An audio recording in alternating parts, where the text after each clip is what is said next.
Tolong wartawan duduk dulu, itu anak-anak saya mau lihat saya.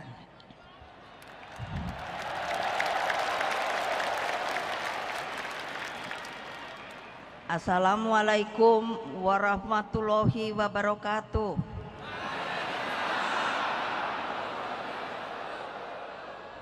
Salam sejahtera untuk kita semua.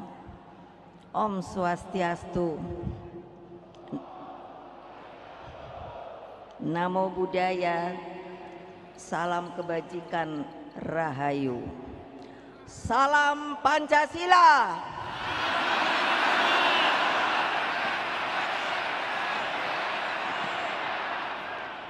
Merdeka! Merdeka! Merdeka! Terima kasih. Puji syukur kita panjatkan kehadirat Allah Subhanahu wa Ta'ala yang telah menyatukan kita di tempat yang sangat bersejarah ini. Di tempat ini pada tanggal 24 Agustus tahun 62, Bung Karno dengan sukses telah membuka pesta olahraga Asian Games. Dari tempat ini pula bergelora kebangkitan bangsa-bangsa yang baru merdeka melalui sebuah penyelenggaraan Games of the New Emerging Forces atau GANEFO. Hadirin sekalian, hari ini seperti tadi yang telah dikatakan oleh Mbak Puan adalah puncak peringatan bulan Bung Karno. Bulan Juni ini bagi partai merupakan sebuah bulan yang sangat menentukan, bukan saja bagi kehidupan partai kita, tetapi juga merupakan sebuah kehidupan bagi jalannya bangsa dan negara kita. Supaya kalian selalu ingat kepada sejarah, yaitu ingatlah jas merah. Hari ini adalah kembali puncak peringatan bulan Bung Karno. Sebagai yang juga telah diterangkan oleh Mbak Puan, beliau itu benar-benar pejuang sejati yang berjuang tanpa pamrih. Bagi Bung Karno, dedication of life itu bukanlah hanya slogan, tetapi dijalankan dengan seluruh jiwa raganya. Dalam perjuangan yang begitu panjang, sampai Bung Karno diakui dunia sebagai seorang sosok pembebas dengan konsepsi ideologinya yang berangkat dari falsafah petani yang disebut namanya Pak Marhain. Seringkali orang mempelesetkan, katanya kalau Marhain itu adalah komunis. Padahal saya sebut Bapak Marhain. Dia itu sebenarnya seorang petani. Ketika Bung Karno sedang kuliah di Bandung, beliau bertemu dengan Pak Marhain.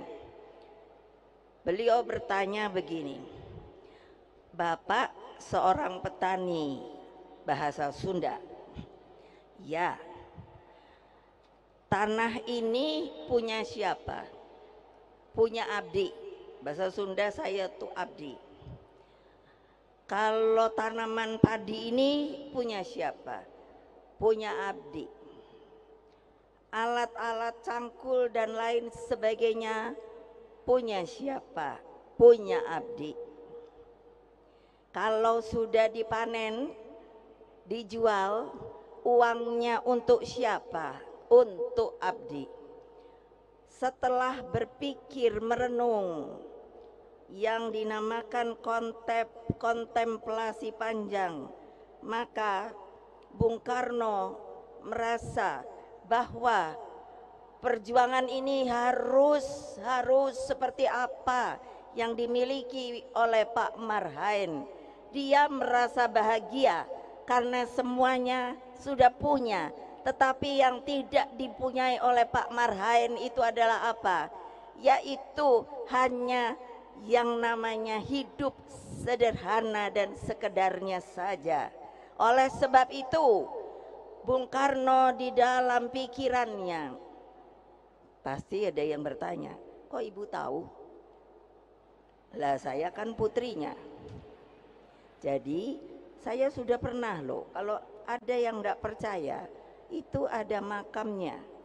Saya lupa di mana, tapi di daerah Bandung begitu. Jadi jangan dikatakan kalau saya bilang Marhain itu lalu komunis. Jadi akhirnya di dalam mengekstraksi cara berpikirnya, maka Bung Karno melahirkan Pancasila pada tanggal 1 Juni 1945. Pada waktu yang lalu pun Pancasila itu sepertinya diredupkan, diplesetkan. Padahal itu adalah, makanya harus semua yang namanya anggota partai PDI Perjuangan itu belajar namanya lahirnya Pancasila pada tanggal 1 Juni 1945. Kenapa? Karena semua pada waktu itu seluruh pemimpin bangsa itu bertemu di sebuah rapat yang namanya BPUPK. Orang banyak yang berpidato pada waktu itu, tetapi ketika pemimpin rapat menanyakan, sebenarnya yang diinginkan oleh kita sebagai falsafah dasar negara yang akan kita merdekakan nanti itu apa? Bung Karno menunjuk, bolehkah saya berbicara? Beliau berbicara panjang lebar. Akhirnya dengan ditepuk tangani oleh seluruh anggota yang hadir pada waktu itu, dan untuk tepuk tangan berdiri itu saudara-saudara, kalau bahasa Inggrisnya adalah standing ovation, itu orang tidak bisa dipaksakan. Jadi bertepuk tangan nanti sambil berdiri itu sebuah tanda kehormatan yang luar biasa. Sama ketika beliau juga membacakan pidatonya, yaitu di PBB yang disebut to build the world anew, membangun dunia baru, itu pun mendapatkan yang namanya tepuk tangan standing ovation. Nggak bisa kalau disuruh-suruh. Semuanya itu menandakan apa? Cara berpikir Bung Karno itu ternyata mendunia, saudara-saudara.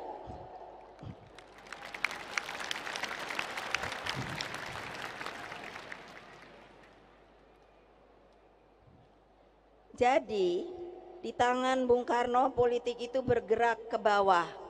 Ke bawah. Ingat, ke bawah. Ke siapa? Ke siapa? Siapa? Kurang keras. Siapa? Ke yang saya sebut sekarang akar rumput. Rakyat itu akar rumput. Kenapa?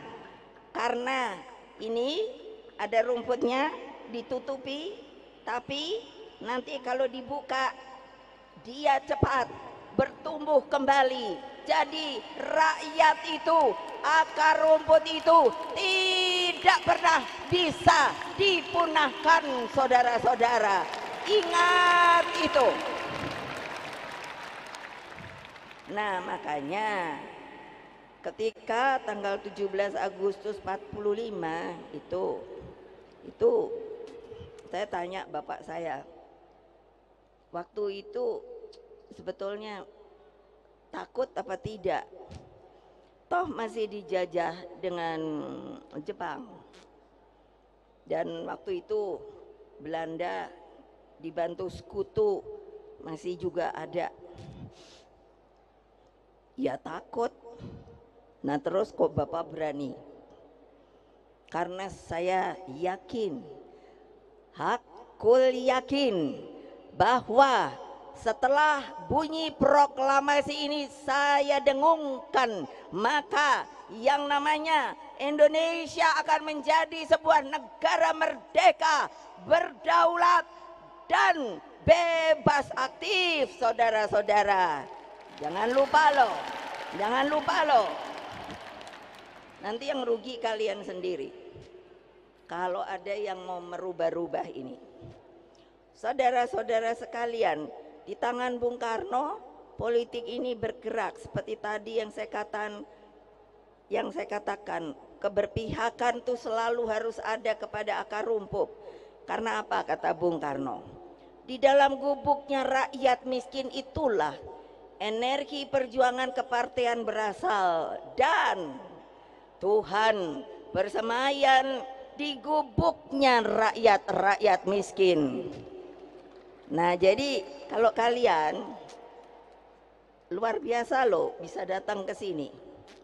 Coba kalau mereka mungkin mendengar, aduh kok saya ndak bisa ke sana ya, kok nggak bisa melihat Ibu Mega ya.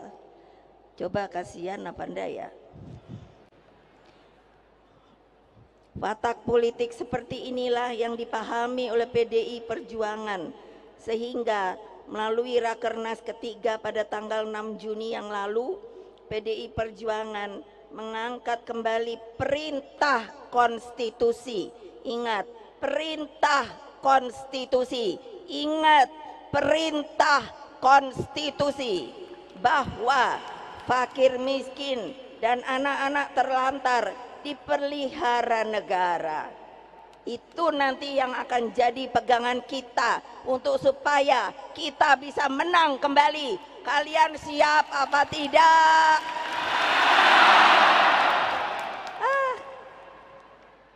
Baru juga kepanasan. Suaranya kok sudah melempem ya. Ayo, Satgas. Suaranya tuh keras gitu loh. Siap. Menang. Masih kurang panjang. Nah itu nanti kemana-mana harus diomongkan dengan akar rumput sama rakyat. Rakyat tuh sebenarnya gampang disentuh loh. Artinya apa? Iya, datangi, sampurasun, assalamualaikum. Terus nanti apa kesulitannya? Anak-anak dirangkul, datangkan harapan pada mereka. Jadi gampang sebetulnya. Tetapi kalau ndak mau turun, ya ndak akan pernah tahu. Betul apa tidak?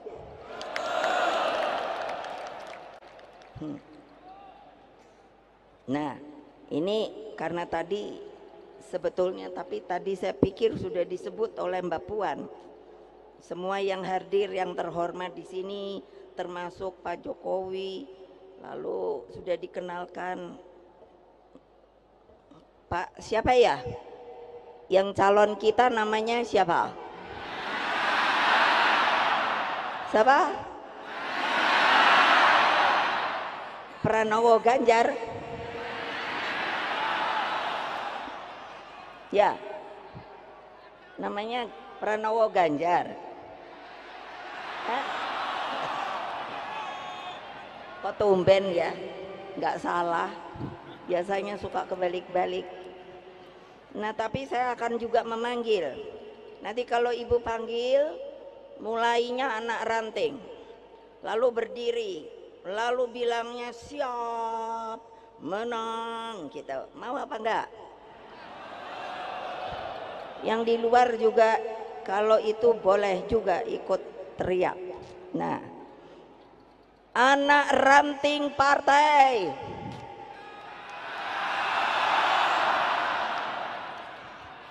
ranting partai,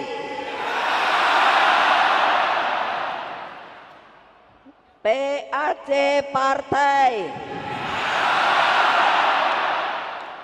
DPC partai, DPD Partai, DPP Partai,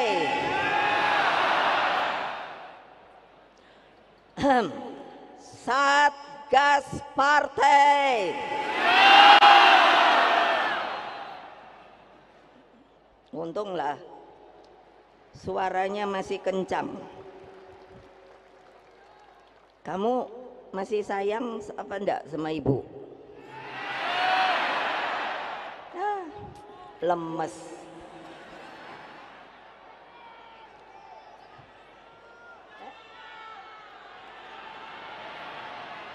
Lo nanya kok malah teriak-teriak. Kamu masih sayang apa tidak sama ibu? Kamu mau dengar dan jalankan instruksi saya apa tidak? Dijalankan apa tidak? Enggak bohong. Ini janji loh. Siapa nanti yang tidak turun? Siapa nanti yang tidak turun? Ibu tahu loh. Ibu tahu, sangat tahu.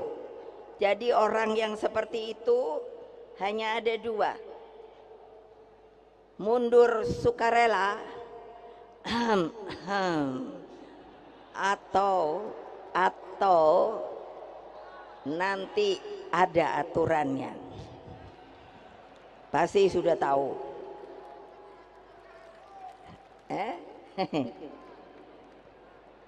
Nah, untuk itulah dengan demikian kita membagi berkah kepada mereka sebagai bentuk gotong royong bangsa. Komitmen partai dengan tagline ini tidak bisa dibantah oleh siapapun karena di dalamnya mengandung kebenaran ideologi, keberpihakan, dan visi seluruh anak bangsa. Saudara-saudara sekalian, anak-anakku tercinta, perhatian terhadap fakir miskin dan anak terlantar adalah praksis ideologi Pancasila yang harus dijabarkan secara utuh para pendiri bangsa.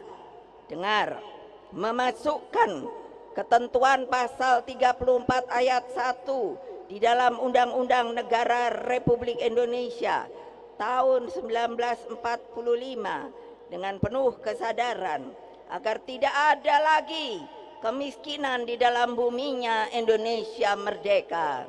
Pertanyaan kita semua, apakah ini mungkin? Ayo jawab, apakah ini mungkin?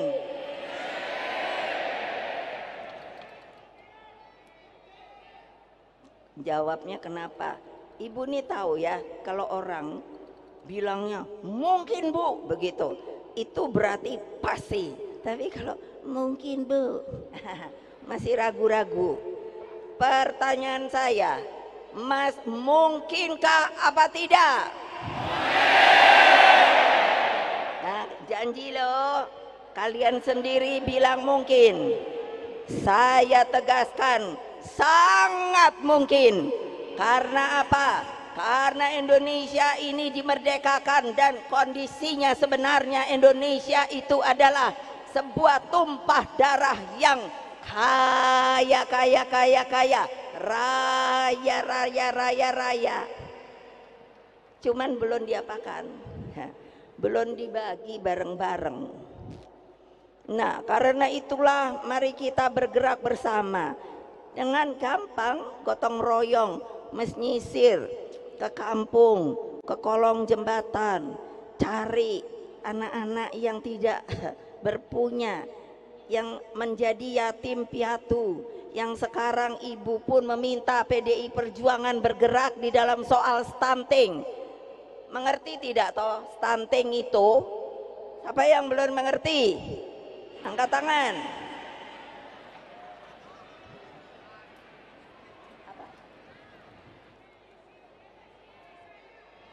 Ya, betul.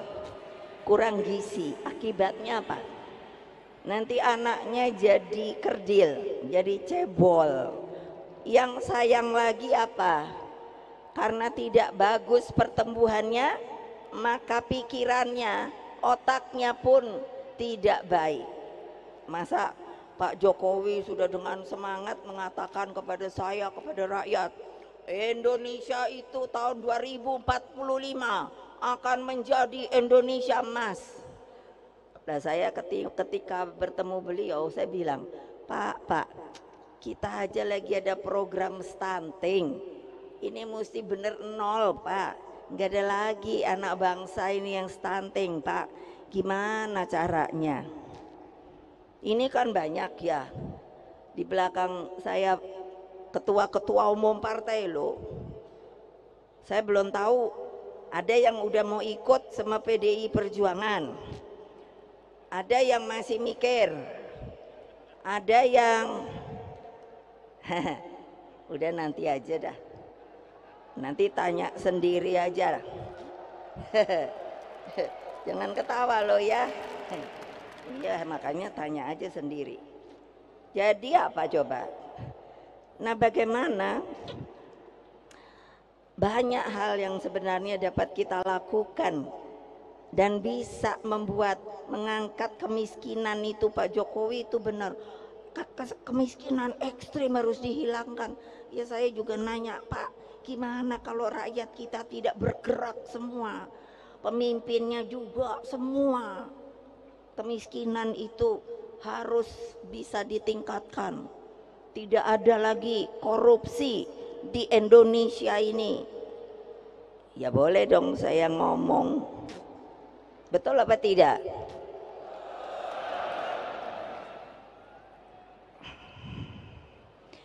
Nah, apa toh untuk menghapuskan kemiskinan ekstrim?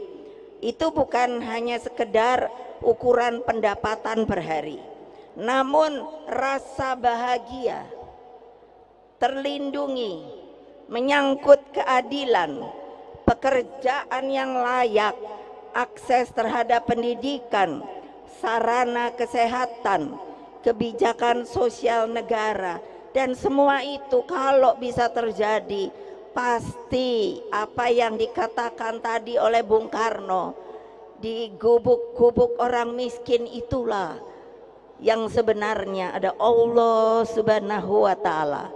Itu pasti kelihatan terus rasa bahagia. Karena itulah jejaring kerjasama itu sangat-sangat diperlukan.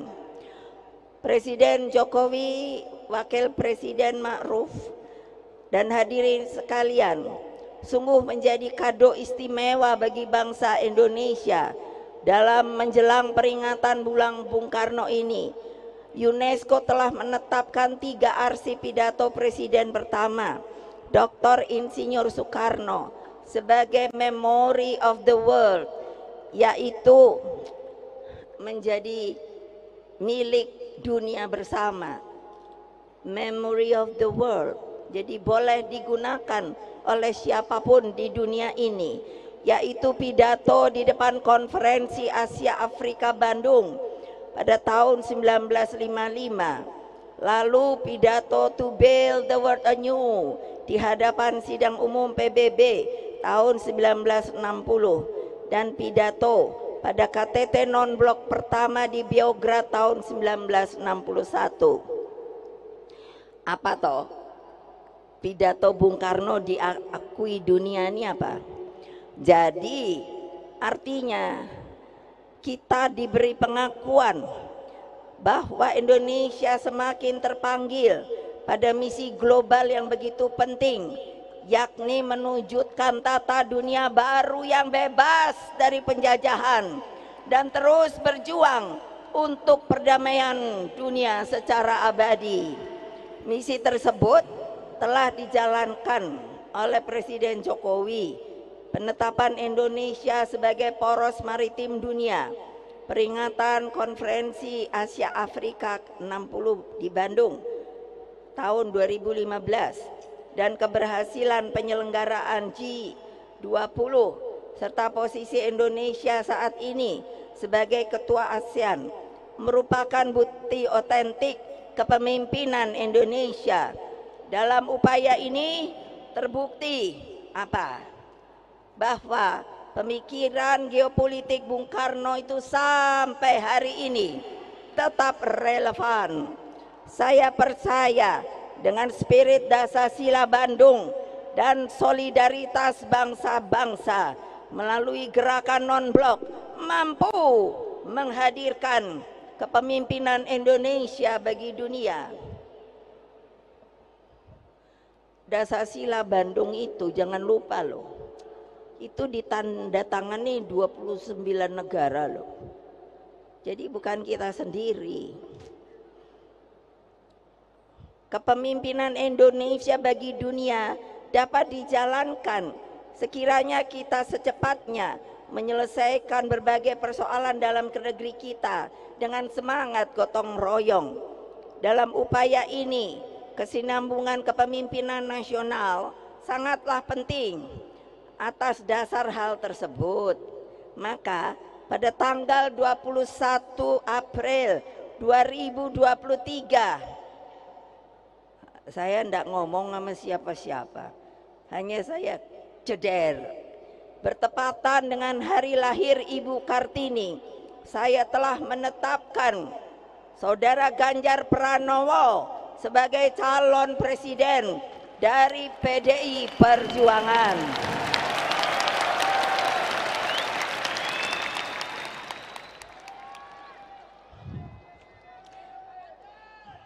Kenapa toh? Kok saya ambil hari Kartini? Karena saya kadang-kadang tuh kesel. Keselnya apa? Lah, kalau lihat sejarah, makanya belajar sejarah. Peran perempuan itu, walah sebetulnya sebelum merdeka loh. Mereka itu supaya kalian mengerti siapa toh pahlawan-pahlawan perempuan kita sebelum kemerdekaan. Nyi Ageng Serang tahun 1752, Marta Kristina Tiahahu 1800, Cut Nyadin Aceh 1848, Cut Nyak Mutia 1870, Maria Walanda Maramis 1872, Nyai Ahmad 8, Nyai Ahmad Dahlan 1872, Raden Ajeng Kartini 1879, dan Dewi Sartika 1884, Rasuna Said 1910, Fatmawati Soekarno masih sampai hari ini. Tahu nggak Fatmawati Soekarno itu siapa ya?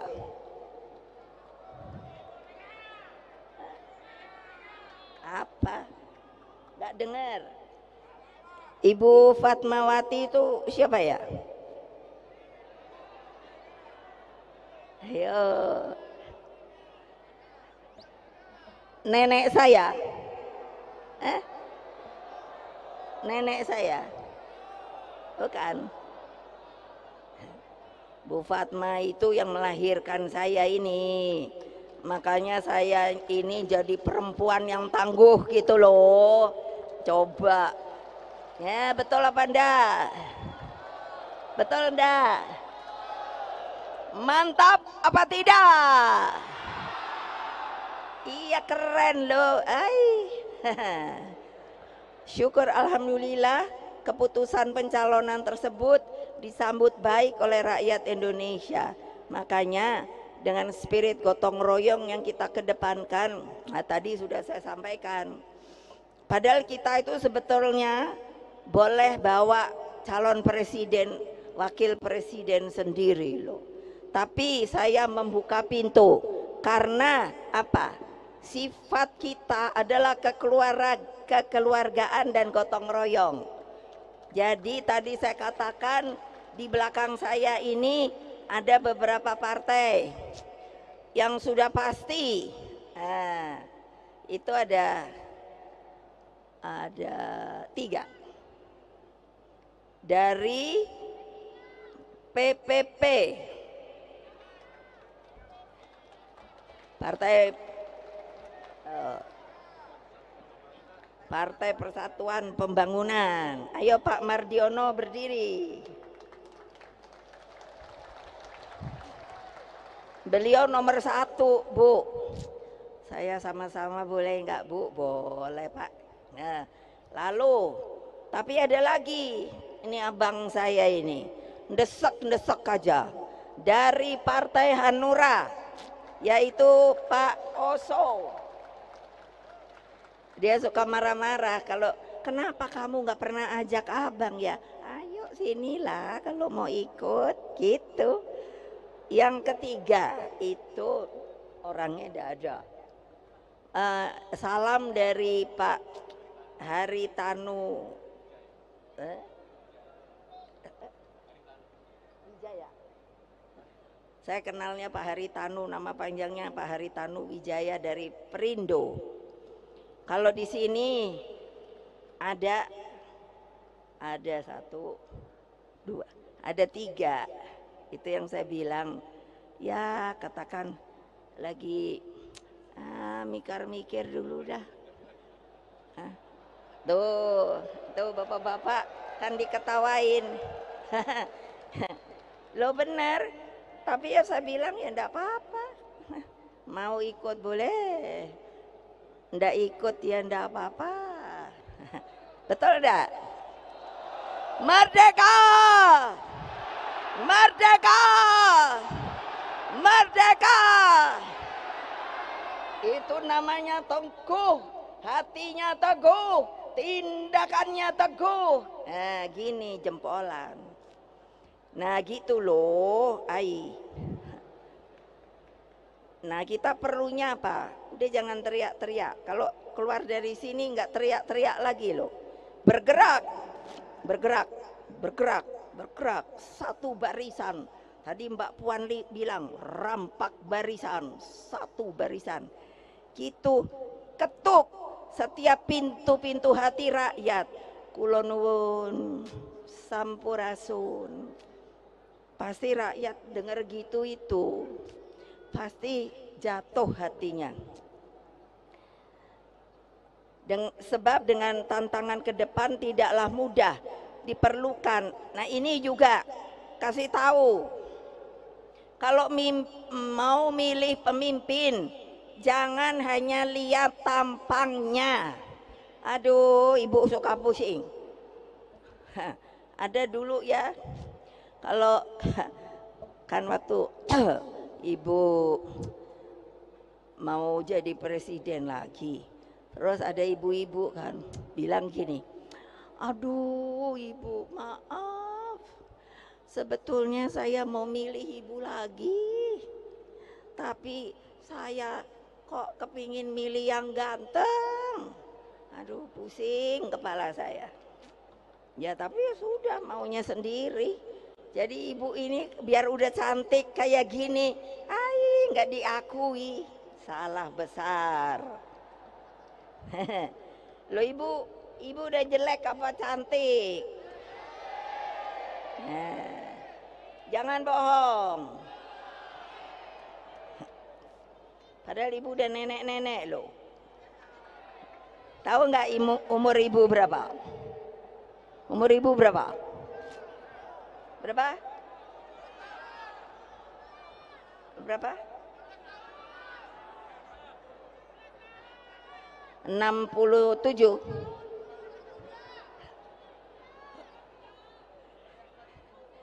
Ibu nih udah nenek, hanya karena semangat jadi masih bisa teriak-teriak. Nah sudah, kalau kamu masih sayang ikuti saya.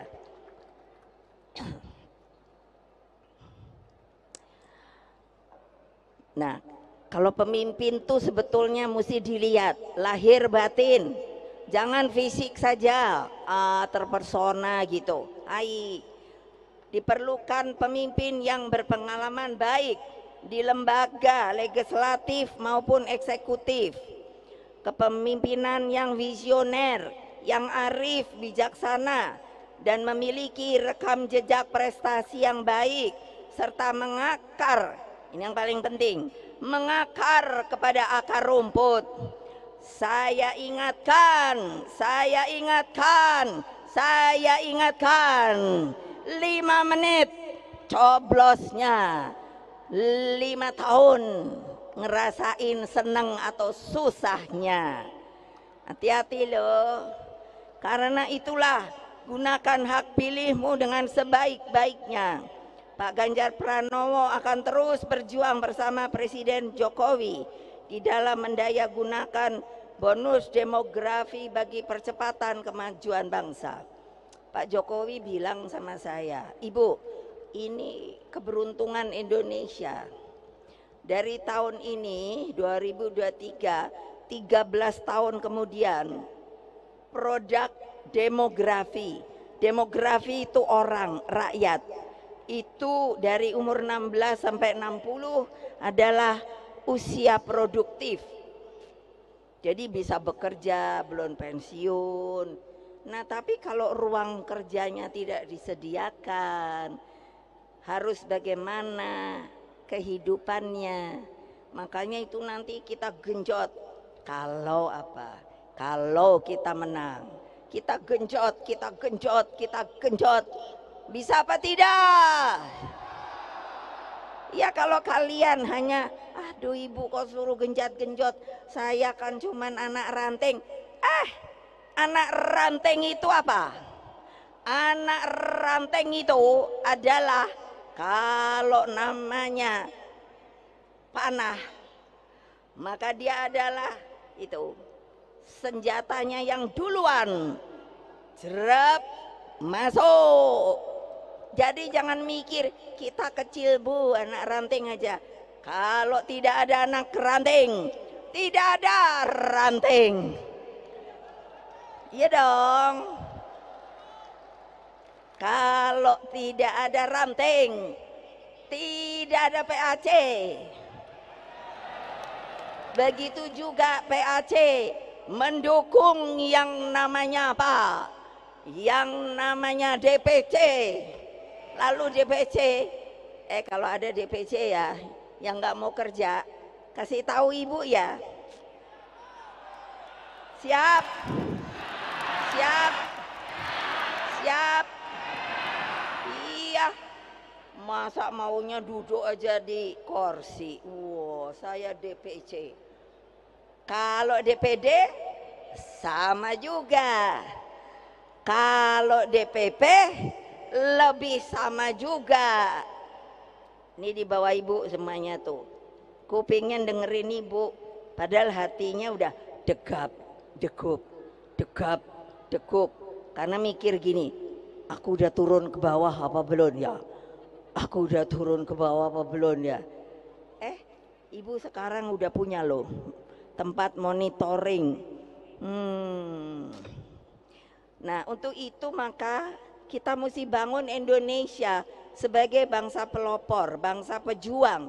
Jalan kemakmuran kita wujudkan melalui sebuah revolusi mental serta penguasaan ilmu pengetahuan, teknologi, dan kedepankan riset dan inovasi.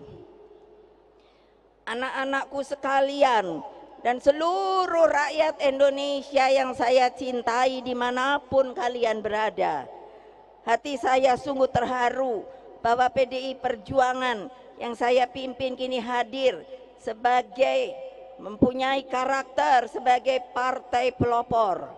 Satgas partai yang mendampingi saya. Satgas ini sekarang bagus begini.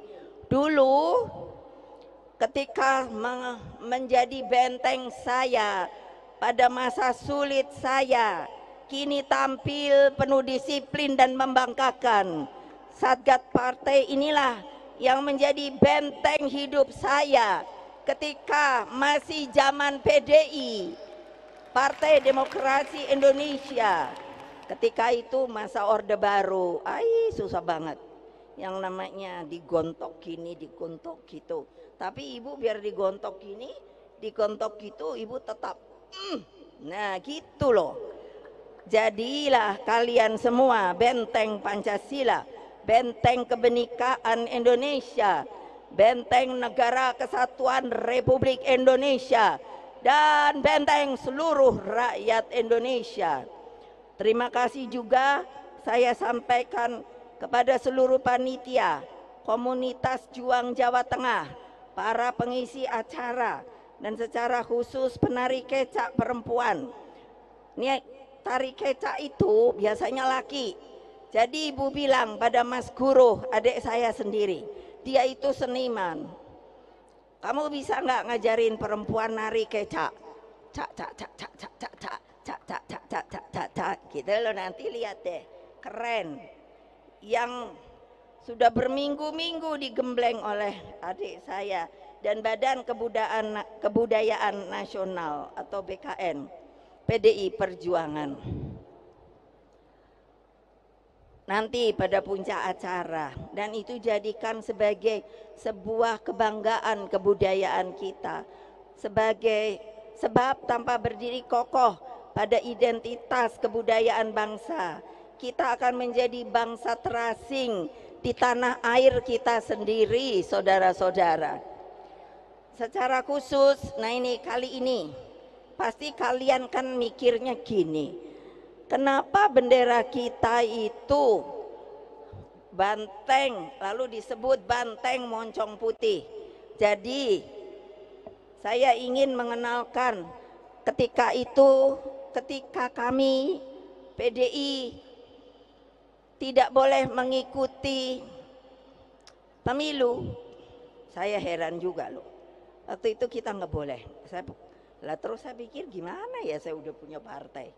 Akhirnya saya tanya kepada mereka yang berkepentingan, kalau mau ikut bagaimana ya? Ganti nama, Bu. Nah itulah supaya tahu, namanya adalah menjadi PDI Perjuangan. Perjuangannya tidak boleh disingkat, PDI-nya boleh. Tapi kalau paling bagus Partai Demokrasi Indonesia Perjuangan. Lalu logonya itu disebut banteng bulat moncong putih.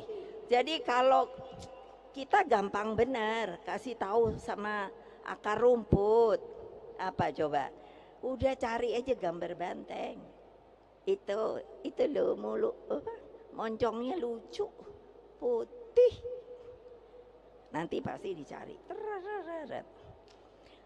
Itu adalah waktu itu apa, sayembarakan. Lalu yang menang siapa? Namanya Saudara Triawan Munaf. Mana dia orangnya? Ada ndak di mana ya? Mana ya? Mana ya? Oh itu ada. Beliau cerita, Bu, ternyata waktu ikut ibu itu, Bu, susah ya. Kenapa? Waduh, kemana-mana saya diikuti Intel. Saya bilang gak apa-apa, Intel juga baik kok. Nah ini akhirnya, marilah dari Gelora Bung Karno ini kita tampilkan watak kesejatian politik yang menyatu dengan rakyat. Setelah acara ini berakhir, pulanglah ke rumah masing-masing dengan penuh semangat. Sampaikan salam saya kepada semua keluargamu, sanak saudaramu, rakyat Indonesia yang tidak bisa kemari, yang tidak pernah lelah berjuang mencapai Indonesia maju, adil, sejahtera, dan bermartabat. Terus bergerak, menangkan pemilu 2024. Majulah Indonesiaku, bangkitlah bangsaku.